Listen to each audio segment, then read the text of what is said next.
ሰበር ዜና! ኢራን የባህር ላይ ፈንጂዎችን መጥመድ ስትጀምር አሜሪካ 16 የፈንጂ አጥማጅ መርከቦችን ማውደሟን አስታወቀች። የኢራን ርካሽ አጥፍቶ ጠፊ ድሮኖች በአሜሪካ የጦር ሰፈሮች ላይ ከፍተኛ ስጋት ደቀኑ። የሆርሙዝ ወሽመጥ መዘጋትን ተከትሎ የነዳጅ ዋጋ በከፍተኛ ሁኔታ አሻቀበ። ሰላም፣ እንዴት ናችሁ? የተግባር ታይምስ ሚዲያ ተከታታዮች አብራችሁ ስትቆዩ እኒህን በዝርዝር ታደምጧቸዋላችሁ። ኢራን የባህር ላይ ፈንጂዎችን መጥመድ ስትጀምር አሜሪካ 16 የፈንጂ አጥማጅ መርከቦችን ማውደሟን አስታወቀች። በዓለም ላይ ከሚንቀሳቀሰው የነዳጅ ንግድ ውስጥ 1/5ኛው 20%ቱ የሚያልፍበት የሆርሙዝ ወሽመጥ በአሁኑ ወቅት በኢራን ወታደራዊ እርምጃ ምክንያት የሞት ሸለቆ ወደ መሆን ተቀይሯል።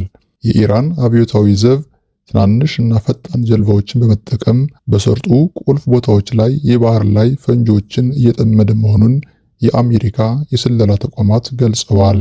ምንም እንኳን እስካሁን የተጠመዱት ፈንጂዎች በ10 የሚቆጠሩ ቢሆኑም ኢራን በአጭር ጊዜ ውስጥ በመቶዎች የሚቆጠሩ ተጨማሪ ፈንጂዎችን የማሰማራት አቅም እንዳላት ተነግሯል።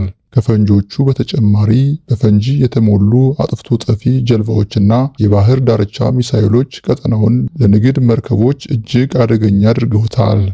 ይህን ተከትሎ ከ150 በላይ የነዳጅና የጋዝ ጫኝ መርከቦች ጉዟቸውን አቋርጠው በሰርጡ መግቢያና መውጫ ላይ ለመቆም ተገደዋል። የኢራን ርካሽ አጥፍቶ ጠፊ ድሮኖች በአሜሪካ የጦር ሰፈሮች ላይ ከፍተኛ ስጋት ደቀኑ። የአሜሪካ ጦር የወሽመጡን ደህንነት ለመጠበቅ በወሰደው እርምጃ የ16 የኢራን ፈንጂ አጥማጅ መርከቦችን ጨምሮ በርካታ የባህር ኃይል መርከቦችን ማውደሙን ዋይት ሃውስ አስታውቋል። ፕሬዝዳንት ዶናልድ ትራምፕ በሰጡት መግለጫ የአሜሪካ ጥቃት የኢራንን ሚሳኤሎችና የሚሳኤል ኢንዱስትሪ ሁሉ ሙሉ በሙሉ እንደሚደመሰስ አስጠንቅቀዋል። ይሁን እንጂ ኢራን በአየር ላይ የምታሰማራቸው ርካሽ ነገር ግን አደገኛ የሆኑ ሻሂድ የተሰኙ ድሮኖች ትልቅ ስጋት ሆነዋል።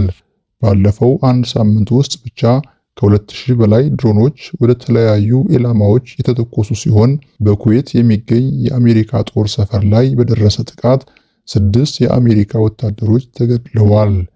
እነዚህ ድሮኖች የሀገራትን የአየር መከላከያ በማጨናነቅ እና ትርምስ በመፍጠር ረገድ ውጤታማ የሆኑ መምጣታቸው በቀጠናው ያለውን ወታደራዊ ሚዛን እያወሳሰበው ይገኛል። የሆርሙዝ ወሽመጥ መዘጋት ስጋት የነዳጅ ዋጋን በከፍተኛ ሁኔታ አሻቀበው።